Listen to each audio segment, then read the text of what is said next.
Hi, everybody. Okay, I think we basically redid the whole event, and we hopefully are streaming and we are together now. Thank you so much for your patience. We really appreciate it. So to start over, my name is Samantha Matalone Cook. I am the author of History Compass. History Compass is a guide to historical thinking, research, and writing. Today we are doing a workshop on analyzing maps. Maps are one of my favorite topics, um, and I am so excited to talk to you. I think they're underutilized. I was saying before, they're just wonderful for studying history, but for studying lots of different subjects, from science to math to art to mythology. And so we're going to kind of go through examining the history of maps, how to analyze and vet maps for just not just their components and content, but also their credibility, where you can find different kinds of maps, using the maps for historical research. And then at the end, we're going to talk about creating maps a little bit. And as promised, as asked, because I've had a ton of you ask me, could I give a tutorial on actually how to draw maps? And I am happy to do so. If you want to do that, I'm going to um, take the slides off and switch cameras at the very end. It's optional, but if you want to, and you want to grab some paper, a pencil, make sure it has an eraser, or grab an eraser, um, and draw with me. I would love that. And if your students would like to do that as well, I would love to have them join us. So here I am. We're going to start with this slideshow, and then later on, if you have any questions during this workshop, please go ahead and put them in the comments. I have a team working with me who are awesome, and they will help make sure that the questions get to me. So let's talk about it. The first thing that I want to mention is to remind you that with History Compass is an enormous collection of web links that can help you in your study of historical thinking, research, and writing. There are links for students, but there's also links for educators. Um, and in particular, here's the URL right there. But in particular, for maps, there's 3 sections: map sources, making maps, and map projections. Please don't overlook those, because it's a wealth of information. And as I find new interesting resources, I actually add to that web links page. So you should definitely bookmark that one. And as usual, if you want to connect with me, here's my email, my Facebook, and my Instagram if you'd like to stay in touch with me. So the first point I want to make is that maps are an engaging, interesting, and tangible way to connect time and place in history. Time and place, I think, is foundational to understanding history. Everything surrounds kind of the time things happen and the place, and that relationship is so incredibly important. Why things happen at certain times because of the geography, both the physical geography, right, how the land looks and is, but also the cultural geography, how humans are living in and interacting with their environment. So from early ancient maps to really sophisticated modern maps that are like online, they tell us a story about the land and the culture that's there. They also show the importance, influence, like I said, that geography has on history, and the impact that topography, right, the way that the land looks, um, on culture and historical events. Certain historical events happened because of, or couldn't happen unless the topography was a certain way. And then when we look at multiple maps, right, of the same place, they can provide a really interesting historical record of both continuity and change. Um, Maps are related to, obviously, the study of geography, and there's lots of different branches of geography, and that's a really interesting topic to get into, from physical to cultural. But there's all kinds of different streams of study in terms of geography that you might be interested in going down. They have lots and lots of possibilities. Cartography, which is the study and use and practice of making maps, can be used kind of as a narrative, right? You can read them like a story. And you can use them for research, you can use them for evidence, you can make conclusions or illustrate your key points. And they are a really great foundation, a really great inspiration is the right word for historical projects and essays, I think. So let's talk about this. When we talk about maps and historical thinking is the way in which we think about history, the way that historians move through their work. The past leaves us clues, and historians put it together kind of like a puzzle. So different historians specialize in a particular time period, or um, they might have a particular topic that they're interested in, but maps actually end up being a bridge between different historians. They often bring up a new piece of evidence, or give us all together kind of this collective interpretation or perspective. And that's the wonderful thing about history. It's this evolving body of work that's constantly changing. And maps are kind of mimicking that, right? Maps are also this evolving body of work that's constantly changing.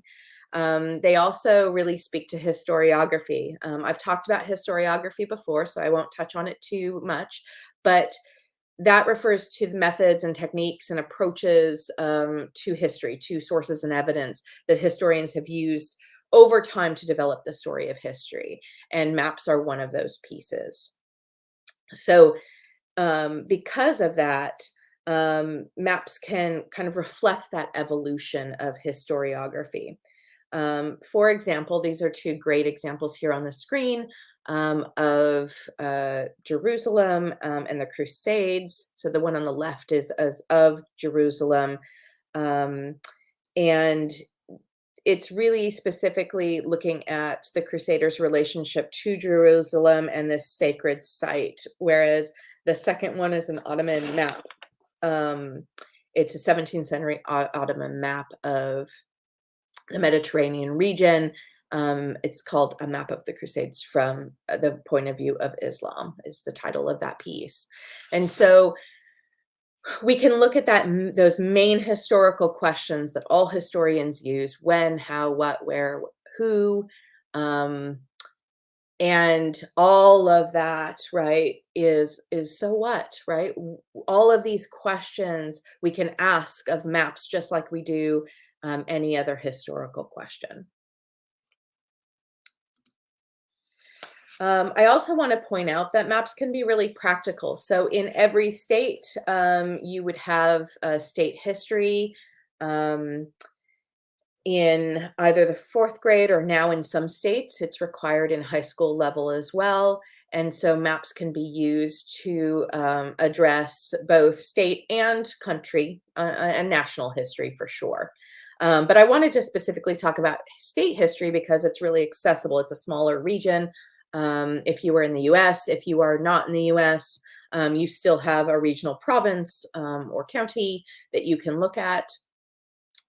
And you can look and see. So the example that I have here on the screen is actually 5 different maps of the state of Colorado. Now, I don't live in Colorado anymore. I've moved to the Pacific Northwest, but I still absolutely love these maps. There's another series of maps I found of California, where I was born, that are great too, that mimic this. So I know you can find this for every single state, every single province. We have a couple of different maps here. So there's this map over here that is a map of the Colorado Territory embracing the Central Gold Region. It's looking at gold rush counties and towns.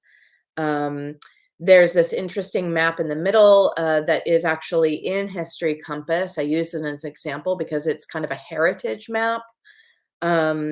There is a map that was included in the annual report of the Bureau of American Ethnology.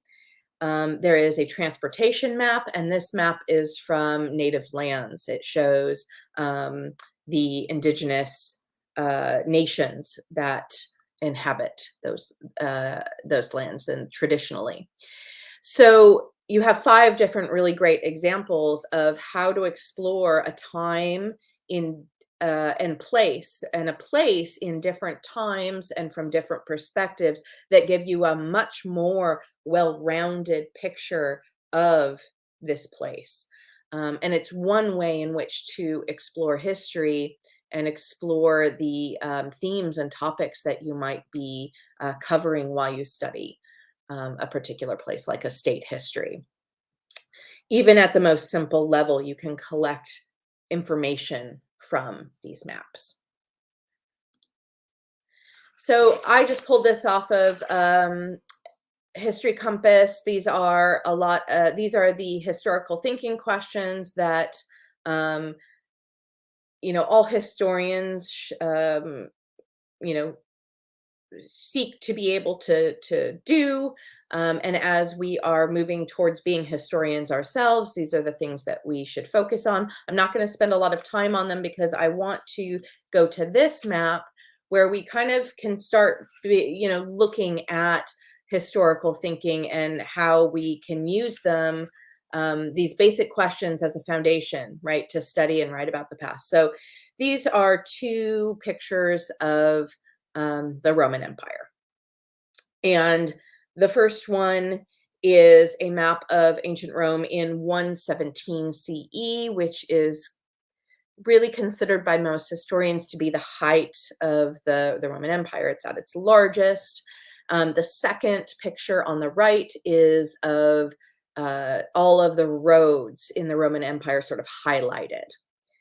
And so if we look at these 2 maps, we can start to ask questions. So one of the first historical thinking questions is, can you understand and explore historical questions posed by others?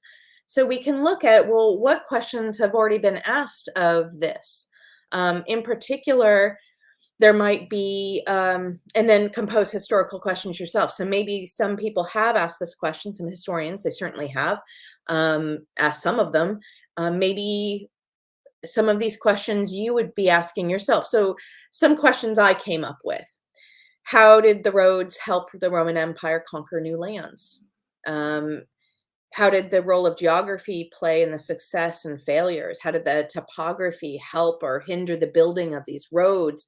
And which cultures in the world were affected by this expansion of this empire, right? All of these are really great questions that historians have definitely asked, but your questions or your perspective on these questions matter just as much. And so these maps can start to help us look more deeply at these historical questions, because we can visually see, for example, in this one here, we can see everywhere that the Roman Empire, expanded and spread out. And we can think about how the Egyptians might have been affected. How was Northern Africa, for example, affected by the Roman Empire? How were, the Picts up here in what is now Scotland affected by the Roman Empire expanding all the way up to what is Hadrian's Wall, which is a whole other conversation. And how did they hold them off? When we look at the map of the roads, we can start to see a very clear infrastructure, that if we ignored the roads on this one, we're just seeing kind of this large territory. But when you see roads, you see this very specific structure to where they're building and why they're building in the way that they are. And so I just wanted to point out that all of those historical questions, they show up in these visual representations of time and place. So the history of maps is really interesting. I cover this in lesson 17, but just to kind of go over it again, the first evidence that we find of cartography so far is found in ancient Mesopotamia. It's dated around 600 BCE, and it is a map on a clay tablet. It depicts a portion of the Babylonian world, and in above it is a descriptive cuneiform, and then on the back is this creation story. So it's a really beautiful kind of combination of both map making and mythology. Um, Maps have been made from clay, papyrus, wood, paper. Obviously, now we have digital maps. Um, Maps have been made throughout history for a lot of different purposes, for navigation, to represent the cosmos, to guide the deceased through the afterlife, organize itineraries, create battle campaigns, design urban centers, track agriculture and population, mark territories and conquests, exhibit new discoveries, survey land, document the impact of events on a place, and much, much more. And I wanted to go through that list because I wanted to show you the amazing possibilities of how you could draw from these maps, both the materials and the why their purpose for things like projects and essays and unit studies. So there are so many ways in which you could draw from that. Cartography has played an extremely important role in how we see the world, and I would say how history is written. So here is that. The second map on this page is a silk map from the Han Dynasty. That's the 2nd century BCE, and it was found in a tomb in Hunan. What I think is really interesting, one, it's silk, so it survived, which is amazing. I think it survived because it was protected in a tomb, but it's also oriented to the south, with the south at the top, which is unusual for a lot of maps. So these early maps were usually really highly conceptual. They were mostly for the elite, or they were really practical for like merchants or military. As we get into the Middle Ages and Renaissance, maps really were dominated by religious benefactors.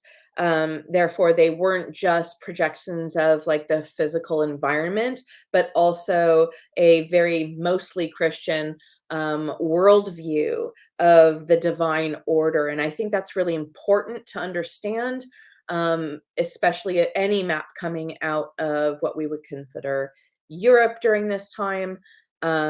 Would be heavily, heavily biased, but really, really informative as well, right? So, how did people perceive the world? What values or ideas were emphasized? Who created them and what inspired them? Also, notice that maps mimic usually the aesthetics of the time period and the place that they were made, especially in the art and the writing. And we do have evidence that maps were being made around the world. It's just a matter of what survived and what didn't. And so the examples that we have are basically what have survived. Does that mean that maps weren't being made, or the accuracy was different in different places, but we just don't know yet? Yes, because we just maybe haven't found it yet. But the awesome thing is that we haven't found nearly as much as there is to find.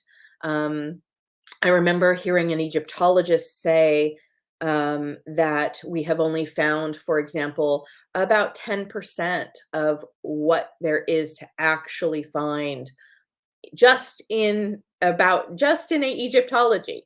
So you can imagine right around the world, there's still so much to collect and build this more truthful historical narrative. And this example I did want to point out. So on the right is a 15th century rendering of Ptolemy's map of the world. He created it.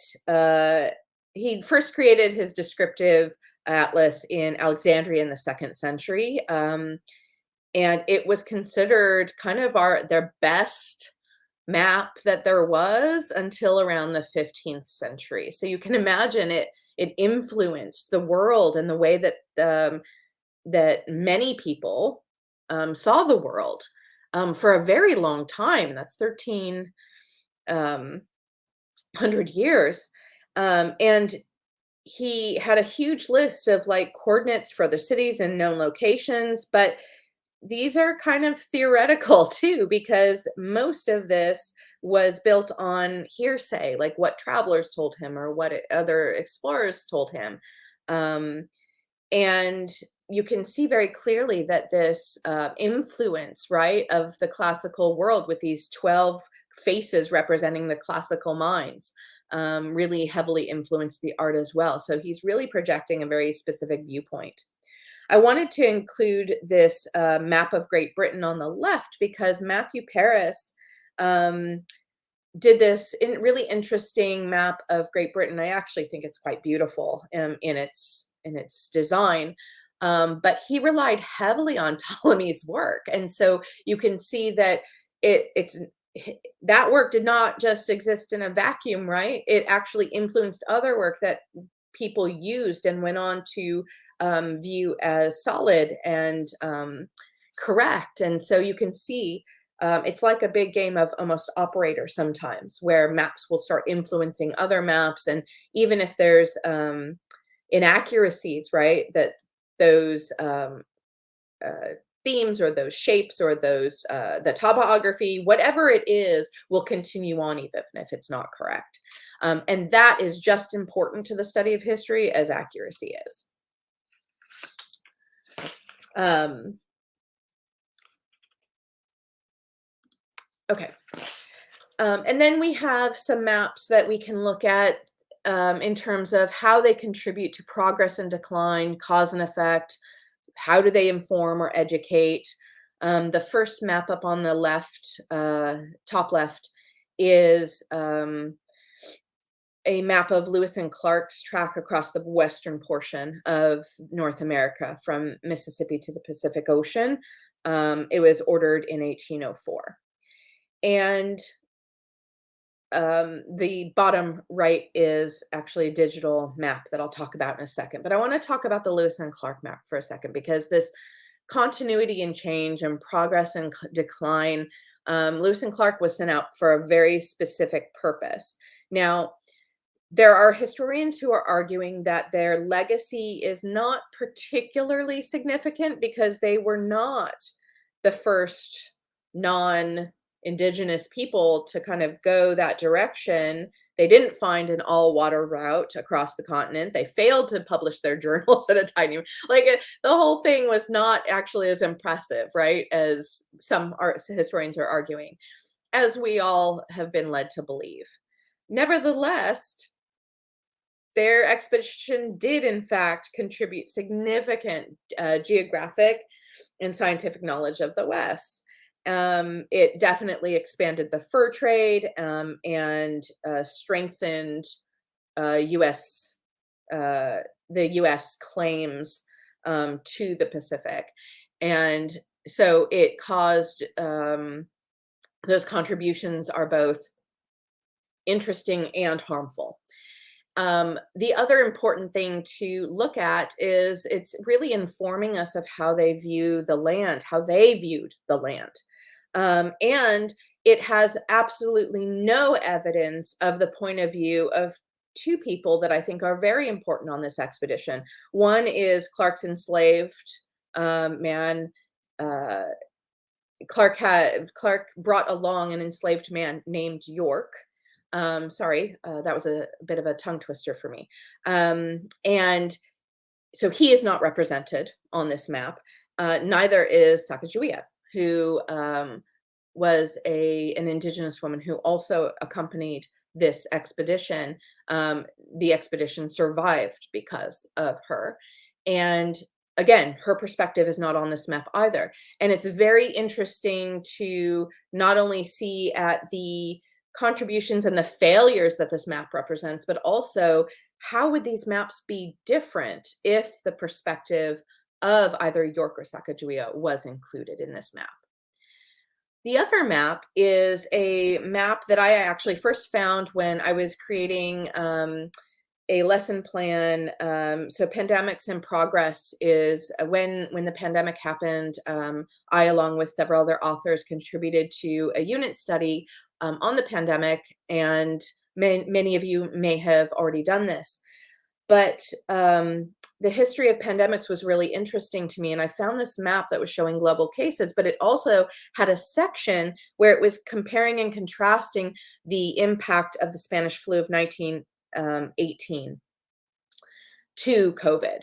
And I loved that in this modern digital map that was trying to kind of make sense of the numbers, the rapid numbers that were happening during this really kind of unsettling time, there was a historical perspective also inserted into this map.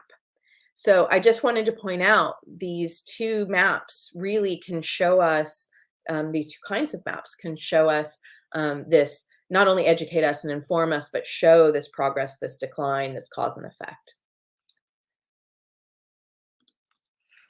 Maps also have different functions in different cultures and places. And that's happened throughout the world, throughout different times and places. Some cultures see maps as a part of the creation story, a way to pass on oral traditions, transfer knowledge and skills, or preserve a way of life. And so it's not always just a documentation of physical land and water features. And so the role that the maps play in community can mimic also the change of a culture and region over time. For example, this map on the left was created by the Aztecs, which have a really unique cartography style. There's like this mixture of geometry and hieroglyphics and mythical imagery to present the worldview and also kind of show geographic features, which I think is just beautiful. The one on the right is also glorious. It is an indigenous map. It's so dot paintings really didn't happen in indigenous Australian art until the 1970s, but this art form has really picked up since then, and maps often represent this world view of dreamtime. And often these are maps that only people within a particular group or nation can read. Like the knowledge and skills are kept within the community. This one in particular was created by Jimmy Donegan, and he did talk a little bit about it's a water snake dreaming story. So we have information around it's a story where the water snake fell down and his elbow makes an indent in the landscape, but there is a layer of knowledge and meaning in this painting that he would not divulge and that can only be read by his community. And then there are maps for equity and social justice. So, for example, placing segregation map combines the geolocation of hundreds of written records to visualize segregation in the mid-19th century in cities. The cities that were included in this project included Washington, D.C., Omaha, and Nashville. But then we also have map projections, which there's actually a research assignment in Lesson 17 about this, because projections are a really interesting topic. It's a very difficult job to transfer a three-dimensional globe of the Earth into a two-dimensional flat surface. When you transfer that globe onto a flat plane, there's going to be distortions, either in shape or in scale, like something has to be sacrificed. And so cartographers use a lot of mathematics to try to compensate for this. And for a long time, what mattered most was longitude and latitude, keeping that the same because the maps were being used for navigation. And so to get to where you needed to go, the land shapes didn't matter as much as making sure everything was correct in terms of latitude and longitude. So that explains why a lot of our world maps tend to be not quite as accurate. The problem, of course, is that it ends up really exaggerating certain areas of the Earth. In particular, the northern hemisphere gets really exaggerated, and therefore it's often seen as more important, right? And this is an important point because I want you to notice on maps, any map, if certain land masses are larger, are they actually larger? Or if they're using font and they're using bigger font for some things, are they actually, um, is it a kind of method of highlighting something, or is it a bias? So I just want to point that out, that the bigger things are, the more importance is being placed on them, subconsciously or not, right? And so you can see the whole world all at once, but there is a difficulty, right, in these large world maps. The Mercator map is probably the most well-known map, and it is the one that has been criticized the most about how land masses farther from the equator are larger than they actually are. There's lots of different kinds of projections. In the research assignment that I give, one of the videos I have students watch is actually from the West Wing, which, now I'm aging myself, I know. The West Wing is one of my favorite shows of all times, and some of it ages well and some of it doesn't. But this one particular clip is of two characters learning about projection maps and why they're biased and why they cause the world to see parts of the world with inequity, and it blows their mind. And it's such a great scene, because honestly, that's kind of how I felt when I learned about projection maps. So I hope that those of you who do that assignment will really enjoy it. So when you look at maps, you can look at them the same way you do any other source, because maps are primary sources. They absolutely are. And so you can use CAP, you can use the analytical tools that I give in History Compass to look at maps. But the first thing you need to do is actually look at, well, what am I looking at? You should look at the title, like, what is this map of? And honestly, some of the titles give away a lot. Like, they're not just necessarily, this is a map of New Orleans, by the way. You know, the map might not say New Orleans. It might have something a little bit more flourishing. And the way in which they title a map is going to give you information. You should look for a legend that defines any symbols used by the cartographer, the orientation that tells you which way is north, the scale of the map that defines distances, the grid that establishes longitude and latitude so the map can be compared to its location on the globe. And once you've done this, like once you've looked at it physically and you understand what it is that you're looking at, then you can analyze the map for meaning and content. But you really need to orient yourself to the map first. This is actually a topographical map of New Orleans in 1833. I think it's one of the most beautiful city maps. It's one of my absolute favorites. I love, and if you were compare this to a modern map, if you looked at the map over time, one of the coolest things that you will see is the areas around the river and how the river has changed and how the areas around the river have changed. It's very, very cool. You should definitely look into it. So then we look at meaning. Because maps are historical documents, they are not all complete and they're not entirely truthful, none of them. And so they're heavily influenced by time period and the cartographer who created the map. Excuse me for a second. The benefactor who commissioned the map, if that's applicable, because they're paying for a certain kind of map. And that benefactor, yes, absolutely could be religious, it could be secular, it could be the government, right? Where does propaganda fit in? The purpose of the map, why it was created, any artistic choices that were made, the language used. And I want to point out the language used originally and if it was translated and how good the translation is. It just means that all maps have to be analyzed as historical documents, that as primary sources, because you're looking for where are they credible and where are they biased. So you can use CAP and, again, all the tools that I give you. This particular this particular map is one of my favorites. It is a propaganda map for sure. It is a map of Europe at the turn of the 20th century. You can see that Russia is depicted as this big, huge octopus. I don't have time to go into every single piece of this, but it's very clear. This would be a very interesting map to look at in the context of current events.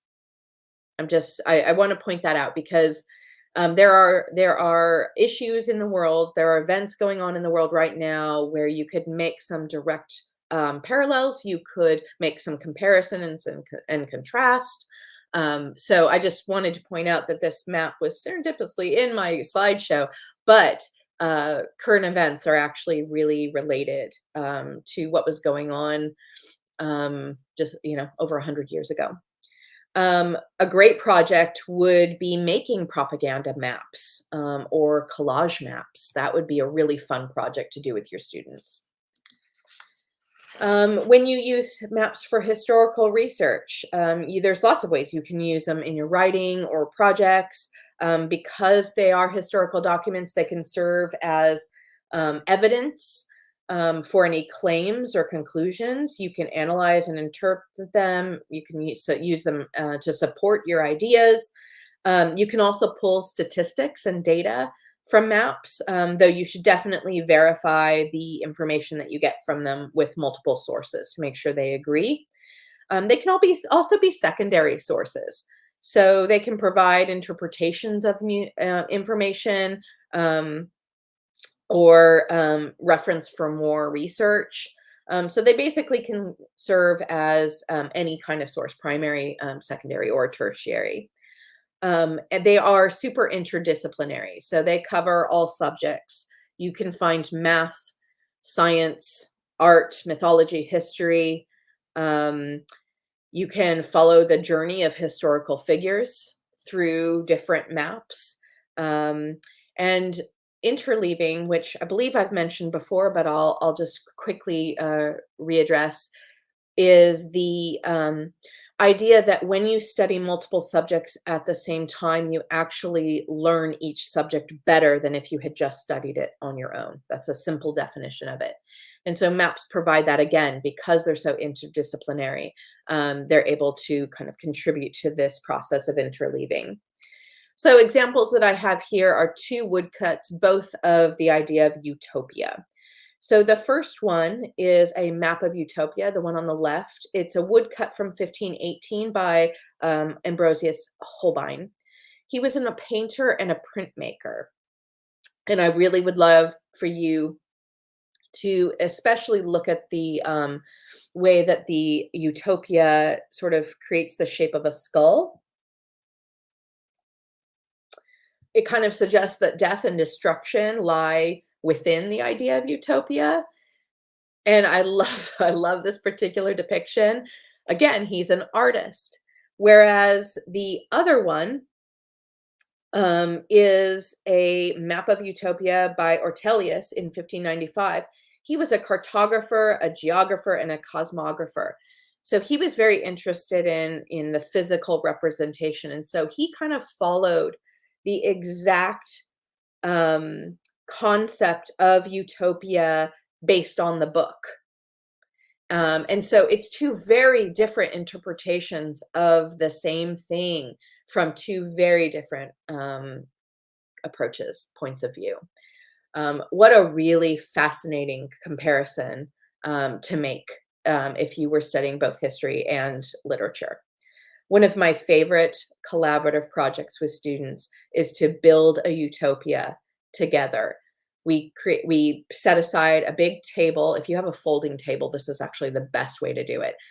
Put out a folding table and then create this ongoing utopian land on top of this. And you can work on it for a week, you can work on it for a month, it doesn't matter. But as you move forward and change things, the concept of what would be the most ideal utopian place we could live evolves and changes too. And it's an amazing project.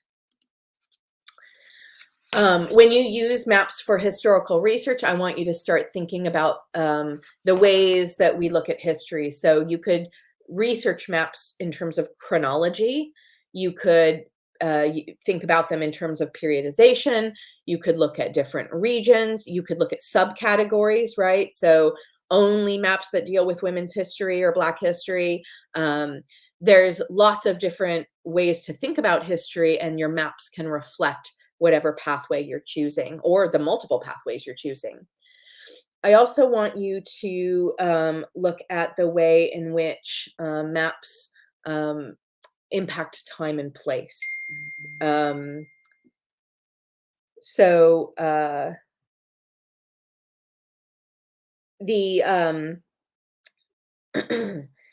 the different periods, ones that shows population, a map that shows historical migration, um, all of these, a scale, the way in which a map is scaled, it can all show us different ways in which that place has been impacted by history and vice versa. Um, they can also illustrate trade, globalization, cultural influence, migration, environmental issues. And I want to point out that all of these can not only be used to study history, but also they can be used to research real world problem solving, right? We have issues now where we still have the opportunity to change the future. And so we can connect current events to historical patterns and relationships. Um, and we can illustrate different themes over time.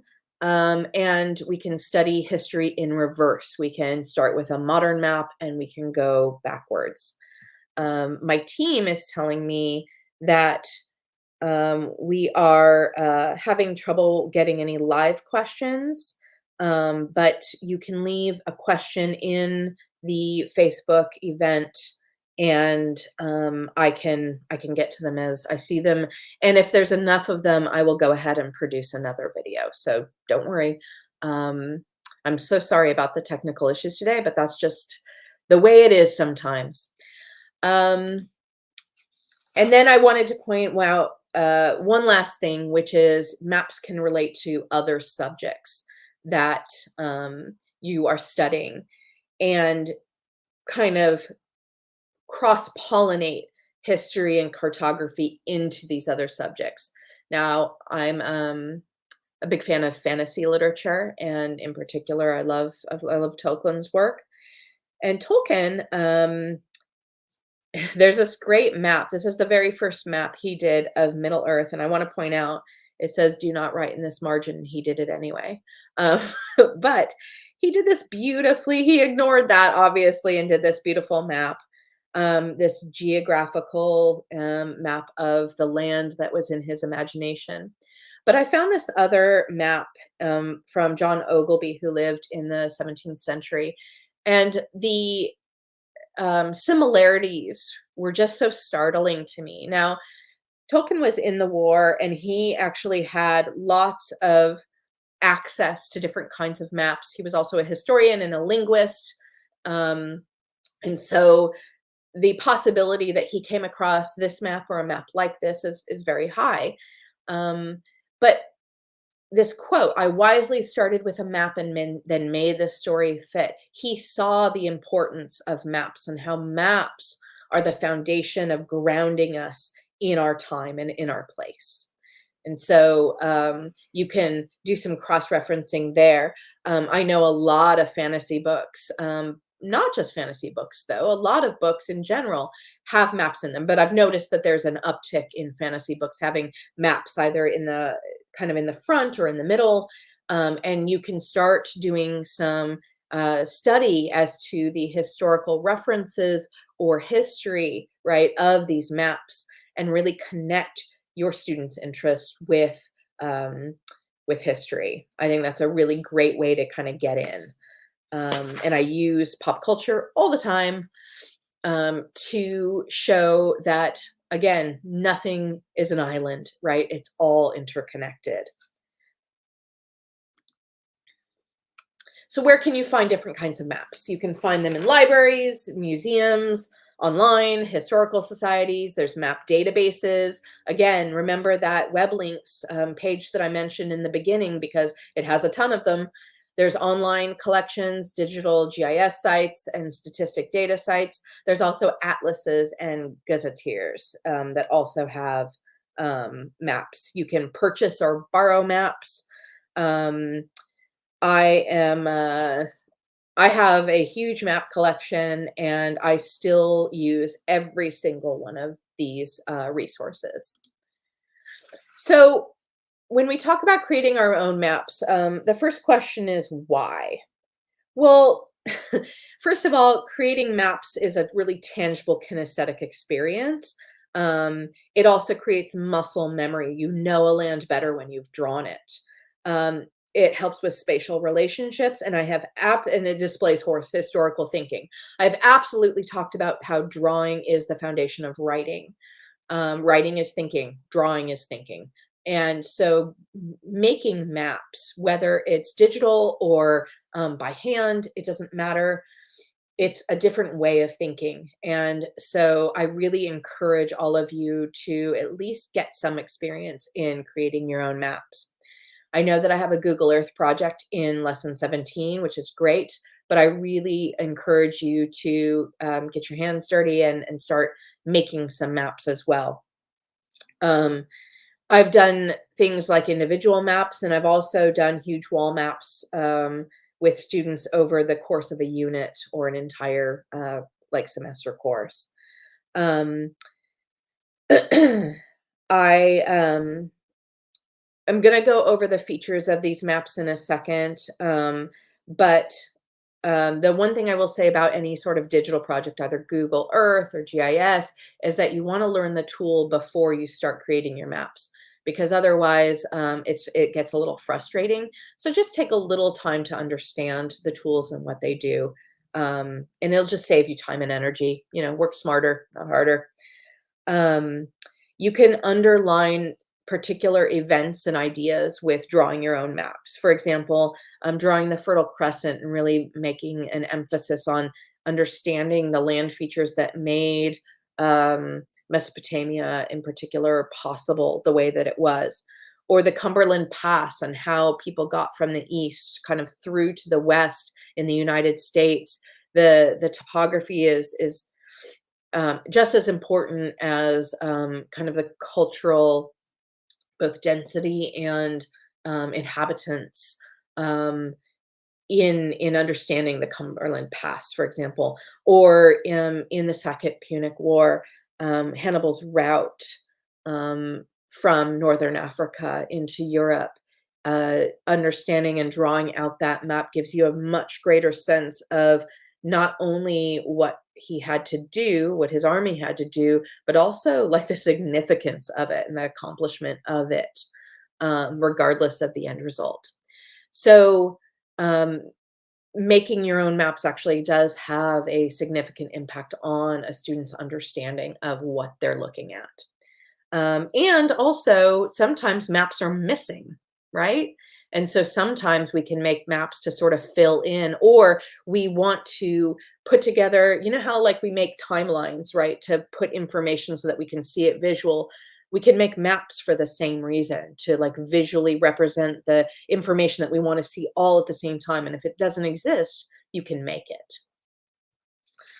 So that is kind of my overview of maps and analyzing them, why we should use them, how we can use them. And the second part of this workshop, I really wanted to give you some tools, because it's very easy for me to say to you, well, draw some maps, right? And there are some tutorials online for sure. But I think that we set our students up for success when we give them the tools, when we front load the tools ahead of time. I mean, that sort of mimics why I created History Compass, why I wrote it, was I wanted to front load all of these tools so that when they were studying history, they or were already well versed in that. They could just enjoy the content of history. And this is the same kind of idea, right? I want you to front load some of these skills so that when they go to make their map, they're not frustrated or hate what they're drawing because they haven't done it before. So setting them up for success, I think, is a really great way to maintain that relationship, not just between your student and the subject, but between your student and you. So I'm going to switch my camera here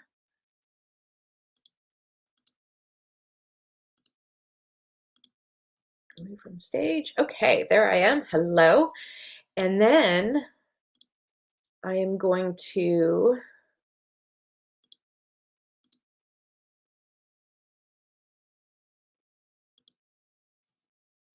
oops, change my camera.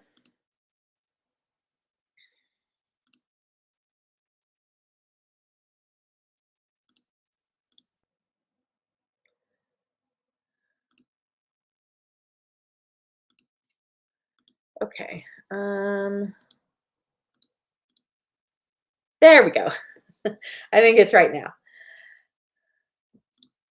Okay, yes. Sorry, I had to switch this new camera to a different computer, and so here we are. I've got a piece of paper and I've got a pencil, and I just want to talk to you a little bit about the components of maps. Now, I did say in the description that if you wanted to bring some rice or beans, that was cool. It's optional. And I just want to quickly show you what those were for. Now, I said that, and then I couldn't find any rice and beans in my kitchen. So I have something else here. I have a little bit of lavender here, but it serves the same purpose, which is when you are doing borders, it kind of helps. I'm going to demonstrate this in a second, how it helps to kind of create a more natural border. So if you have something like that, just something that can spill kind of onto the page, go ahead. Otherwise, even if I just describe it, you'll understand it's not a big deal. But if you do have a pencil and paper with you and you want to draw along, that would be great. Um, I have some just quick sort of basic things that I want to talk about in terms of components when you're drawing a map. Now, the map that you're creating oftentimes is going to be of a very specific region or place. And so you may want to find, I mean, if you want to do a quick kind of cheat, I don't think it's cheating though. I don't care. There are absolutely outlines available of every single country, every single state, every single province online. You can absolutely use an outline. It's totally fine. Or you could trace it, right? You could use tracing paper or vellum to trace it. It doesn't matter. Especially in the beginning, if that makes your student more confident, like it's fine. But I do want to point out a couple of things. The first is you really want to decide ahead of time if your map is going to have any kind of border because you want to leave room for it. So if you want to leave room for a border, right, you would want to make sure you do that ahead of time so that you don't create all the way to the edge and then go, oops. Now, can you add a border afterwards? Sure, you could add paper to the edges or something. It's fine. It's not a big deal. Um, but I do want you to think of that ahead of time. So there's components to maps that every single map pretty much has. The first is where are the shapes? Where are the boundaries, right? Where are the coastlines? Are you doing an island? Like, are you doing Madagascar, for example? And so it's going to be surrounded by water or relationship to land. You have to sort of feel out. So what I like to do is go ahead and sketch out where the land is. I'm not going to draw any land in particular today. I'm just going to kind of go with it. So I'm going to kind of sketch out where my land is. So I'm going to do that. I'm just doing it very lightly because I'm going to go over it again. I'm also going to note where there's any bodies of water. So maybe there's a body of water here, and maybe there's a body of water here, and maybe this has a river that goes down here, and maybe there's a river that comes out here. So I've just kind of lightly sketched out where those things are. You're basically defining the world that you're creating. Now, if this were a a state, for example, some of those states, it's going to be the entire right map is going to be here. There's not going to be really any water other than lakes and rivers. Um, if you are creating a map of something that's by the ocean, you're going to have a shoreline. So you want to make sure also that there's proportion, right? That everything's in proportion to each other. So you're not going to draw this landmass and then put a mountain that takes up like all of this, right? Because that's not in proportion to each other. And especially in the beginning, maybe your students want to use another map as reference just to get an idea of what that could look like, or many maps. Look at many maps before they draw. Does that mean that they can't be super creative with their map? Mm-mm. Absolutely, they can be very creative. It really just depends on your intention, the purpose of the map that you're drawing. Is it to be accurate? Is it to highlight something? Or is it to reimagine something, right? Just kind of go ahead and set your intention there. There's a couple of shapes that I think are important to define. So I'm going to draw a few of them. So one of the shapes um, that's important to define is mountains. And mountains come in a lot of different kinds of shapes. I'm going to move this just a little bit so that this is a little more, there we go. So maybe we have mountains, some of them are pointy, right? And so we might have a couple of mountains that are really pointy like this. I'll try to draw a little bit darker now. And maybe they have ridges, right? You want a combination of kind of short and tall mountains. Not they're never going to be exactly the same, so you want to kind of vary those mountains. Maybe some of them are a little bit more rounded on top, and maybe some of them have snow. And you don't have to do anything. I'm going to actually keep this really, really simple. You don't have to do anything really complicated to show that there's ridges on the mountain. You just some lines, or snow can be depicted by leaving the top white or putting these little lines and then leaving this white and making this brown or green, whatever. Maybe you have some rugged hills, right? Um, because mountains usually go in, um, they descend in terms of altitude. So maybe this river is going through the hills right here, and you can use those lines again to sort of depict depth if you want to. Anyway, these are just really simple ways of making sure that it's interesting and it looks like what you want it to look like. So that's one way of creating, or actually a couple ways of creating mountains.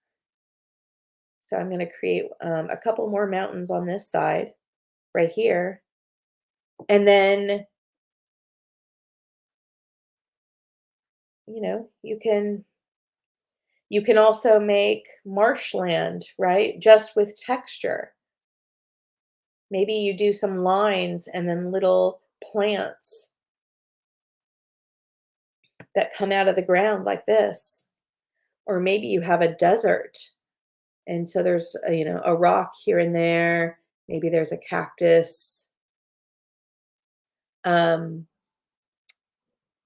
Again, simple shapes. Don't get too complicated at first. There's a couple of ways to address trees.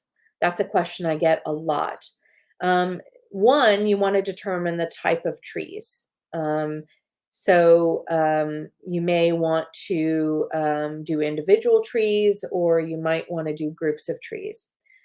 Um, I'm going to go back to trees in just a second here because I want to show you I made this river um, and it's going kind of through this area and it's going to go out. But I also want to point out that you could create a delta. Um, you want to go with the natural water. So this is actually where science comes in handy, right? Water usually flows from higher altitudes to lower altitudes, and the rivers usually um, start somewhere. I like to start them in the mountains or off the page, and then they flow out to the ocean. So I want you to think about that in terms of ecology. Like you can actually be really accurate, and certainly if you're drawing historical maps, you want to be precise in where things are beginning and ending. This is where I wanted to show you if you have something like this. Now, the border right here, the coastline, oftentimes students will just create like a line for the coast, but that's not what they look like. And so one way to handle this is to wiggle your pencil back and forth to create so that you're not drawing a straight line on the coast. But the other way to do it is to drop something that spills like that and then go around those pieces.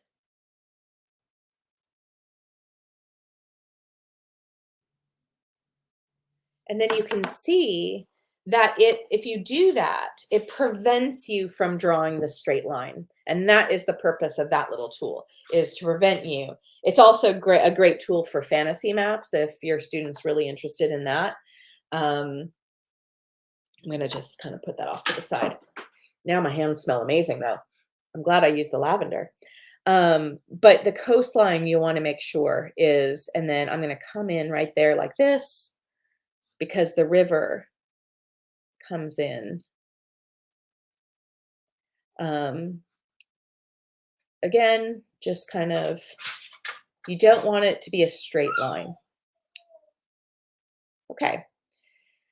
The other thing that you can do is when you're creating rivers and lakes, you can put in little waves to indicate on the coastline.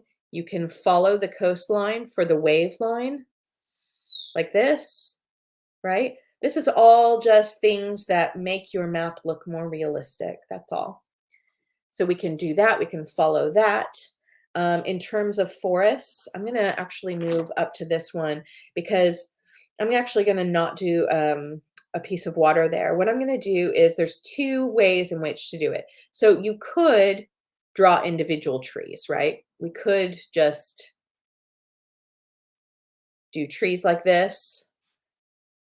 Depends on perspective. We could have trees like this. We could also go from the top and see trees like this.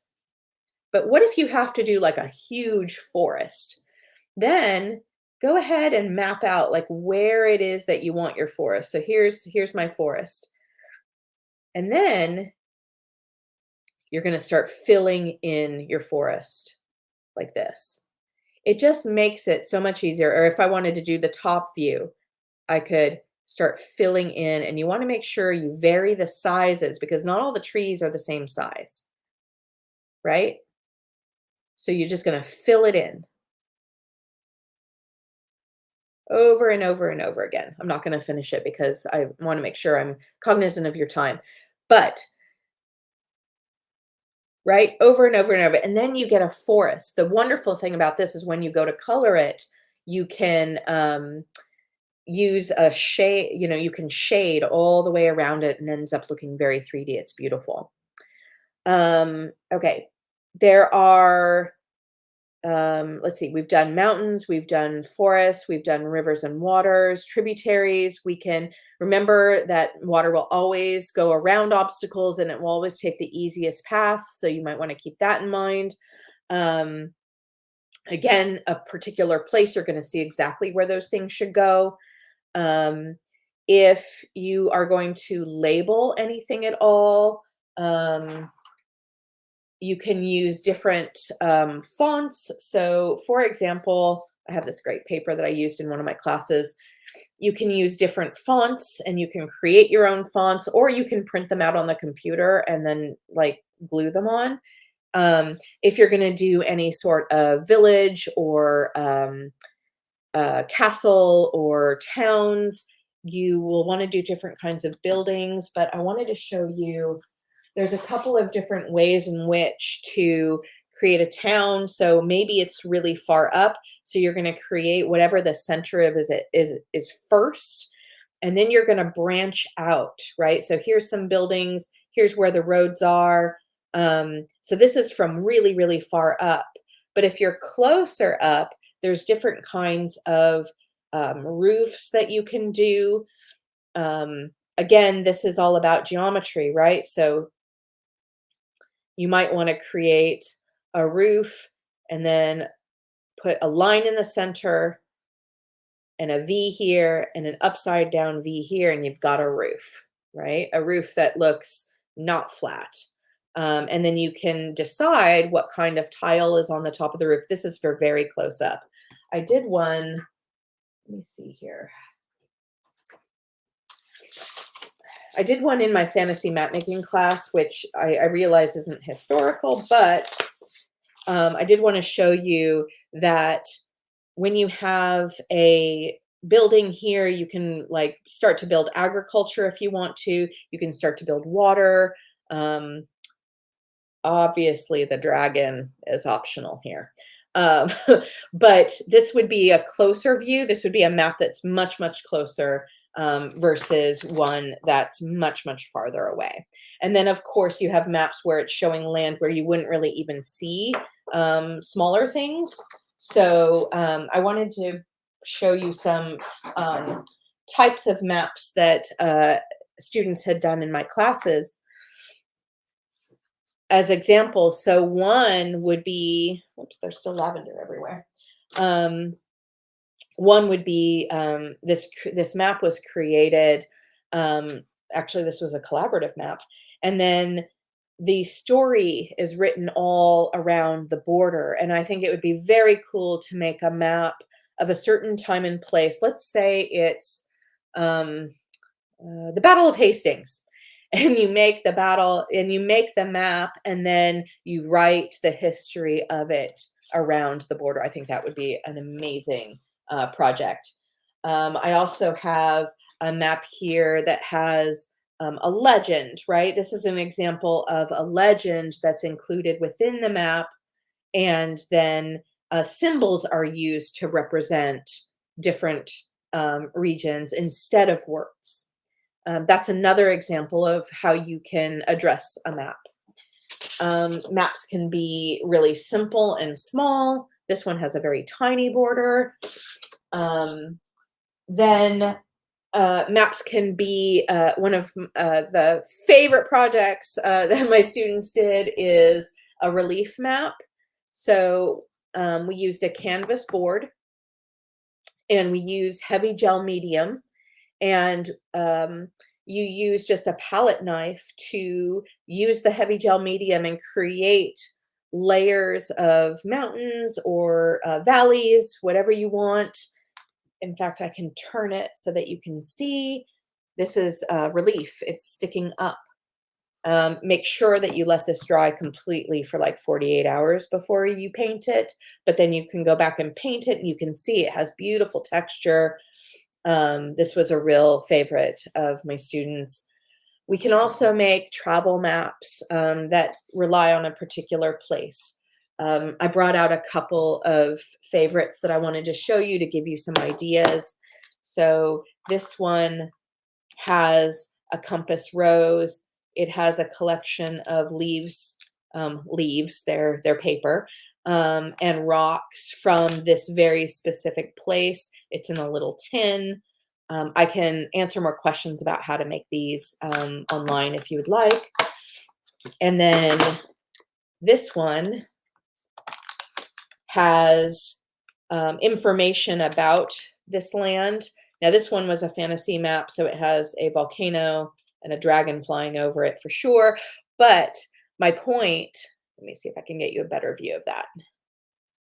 My point is that you can create this little time and place and then put information and store it, and you can create a collection of these, and it's really accessible and really fun, honestly. I don't remember. Oh, this one was a study of trying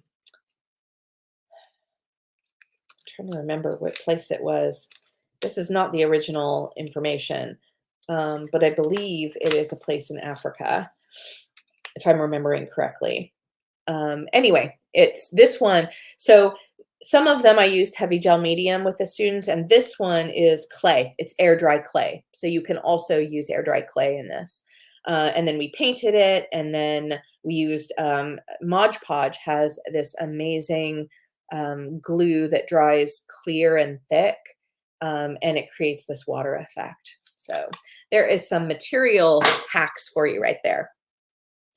So the last thing that I want to say is, like, you can also have special locations. Like if you wanted to create a map of some place that had a special, it had ruins or it had a special landmark of some kind, you can go ahead and draw those.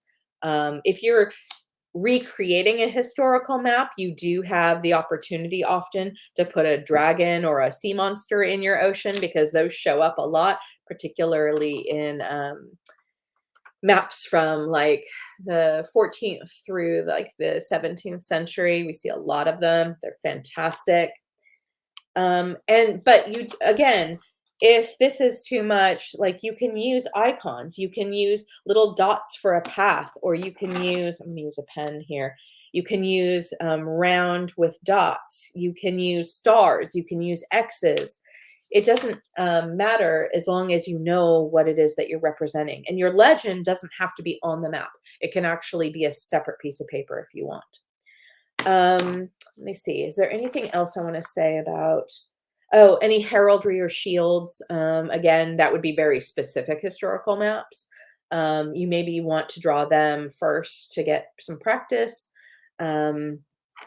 Any boundaries? Oh, boundaries. So some of the boundaries are going to be political and some of them are going to be natural borders, right? Like if you were doing what we would consider kind of Eurasia, there are political boundaries for sure, but there are also some natural boundaries that you would be drawing. Within a particular country or a particular province, there can be natural boundaries. So you just want to pay attention to that and either label them or use your, if there's mountains there, for example, you can use those as your natural boundaries. It just depends on what it is. And then if you want to include a compass rose so that you are orienting yourself to the north, or any direction if you want to be creative, that's also fine. You just want to make sure that you label it correctly. And that, so for example, if I were to do a compass rose here, and this is oriented to the north, right? I can just draw a quick one here and just put the N. That's all you need to do. Now you could label the rest of them, but it's especially in the beginning, you can just keep it simple. So what is the purpose of this? Like, if I'm going to sum it up, is that we're not only developing some drawing skills for sure, we're not only kind of doing that muscle memory, we are getting to know this place and this time really intimately. But it also enhances your projects. Like I said, you can layer on information, either information that you want to view in a different way or information that you want to put together that doesn't exist anywhere else. There's lots and lots of reasons to create your own maps, in the same way that there's lots of reasons to create your own timelines. And they can really enhance any study, any essay, any project. Some of the best projects I've gotten from any student has included maps because it really illustrated their understanding of time and place and of the subject that they were studying. And also, really underlined the conclusion, especially in project-based learning, which you all know is a favorite of mine. I've written a book on it. Is because the answer to project-based learning is not yes or no, right? It's determined by the learner. You have this need to really lay out the evidence for your conclusion in a way where visuals often really help. So that is my quick tutorial on drawing a map. Um, I really enjoy this process. I actually love teaching map making. It's one of my favorite classes that I've ever taught. So if you have any questions on the history of maps, how to analyze them, how to use them in your historical research, if you need ideas on certain maps because you'd like, some ideas on specific maps. If you need more information or guidance around drawing maps, or if you have questions about Google Maps, all of these things I am happy to answer. I am so sorry that we couldn't have kind of a live discussion the way that we usually do. Um, the other thing that I wanted to ask you all is this was the final workshop that we had planned for History Compass. But they have been really, really popular. I've gotten lots of great feedback and lots of questions, both in the Facebook groups, but also sent to me personally via email or like messenger. And so if there is something you'd like me to cover, if there's something you'd like me to talk about, if you'd like to see more of these, I would really love to know it. So either you can post on Pandia Press or you can post to my page. Or email me, that's fine, and give me some ideas about what would be helpful so that I can support you through what is, I'm hoping, going to be an awesome year for you all. So thank you so much for joining us, and I will see you hopefully very soon. Thanks so much.